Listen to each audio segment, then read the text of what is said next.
আজ অনেক ইচ্ছে করছিল ম্যাগি খেতে, তো তার জন্য ম্যাগি বানিয়ে নিচ্ছি। তো হ্যাঁ guys, welcome back to my mini blog. যারা যারা ভিডিওটা ফেসবুক থেকে দেখছো অবশ্যই কিন্তু পেজটা ফলো করে দিও, যারা যারা ইউটিউব থেকে দেখছো অবশ্যই কিন্তু চ্যানেলটা সাবস্ক্রাইব করে দিও। তো ম্যাগি বানানোর জন্য আমি কিন্তু এখানে বাঁধাকপি কুচিয়ে নিয়েছিলাম। আজকে তো নিরামিষ, যেহেতু শুক্রবার, তো ভিডিওটা তোমরা অবশ্যই শনিবারে দেখছো।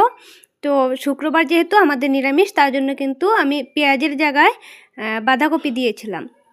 তো বাঁধাকপিটা প্রথমে আমি নুন দিয়ে মেখে রেখেছি একটু নরম হওয়ার জন্য।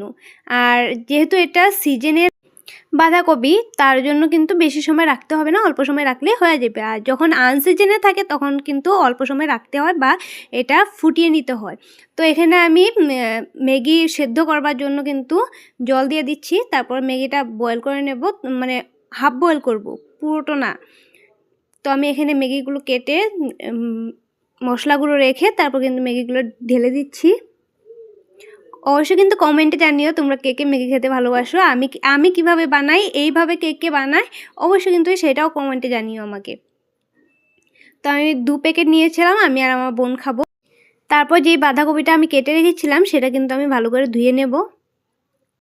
এদিকে দেখো, ম্যাগিটা কিন্তু আমি ঢালার সময় ভেঙে ঢালিনি, আস্তে আস্তে ঢালেছি। অল্প সেদ্ধ হওয়ার পরে কিন্তু সেটা এমনি তো ছেড়ে যাবে, নিজের থেকে ছেড়ে যাবে, ঠিক আছে। তো এরকমভাবে দিলে কিন্তু ঝরঝরা হয় ম্যাগিটা, আমার খেতে খুব ভালো লাগে। সবাই কিন্তু এক রকমের ম্যাগি বানায় না, অনেক ধরনের বানায়। তো আমি এরকমভাবে বানিয়ে দেখলাম আজকে। এটাও কিন্তু আমি প্রথমবার বানাচ্ছি এরকমভাবে বাঁধাকপি দিয়ে, আর কোনোদিন বানাইনি। তারপর কিন্তু এখানে সিদ্ধ করার পর আমি এটা জলটা ছাড়িয়ে আমি বাটিতে তুলে নিচ্ছি।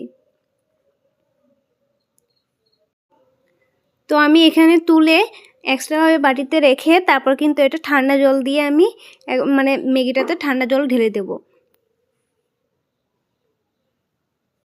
তারপর কিন্তু ম্যাগিটা ঢেলে আমি এখানে কড়াইটা আবার চুলাতে বসিয়ে দিলাম। কড়াইটা গরম হতে থাক। তারপর গরম হলে সামান্য একটু সরষা তেল দিয়ে বানাবো যেহেতু, তো সরষা তেল আমি ঢেলে দেব এখানে।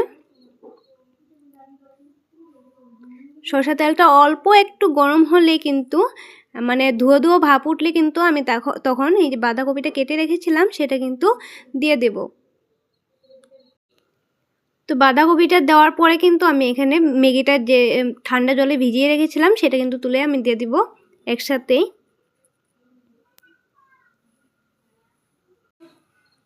তারপরে এখানে ম্যাগিটা ঢেলে আমি নুন দিয়ে দেব, সামান্য একটু নুন দেব, যেহেতু ম্যাগি মশলাতে নুন মিক্স করা থাকে।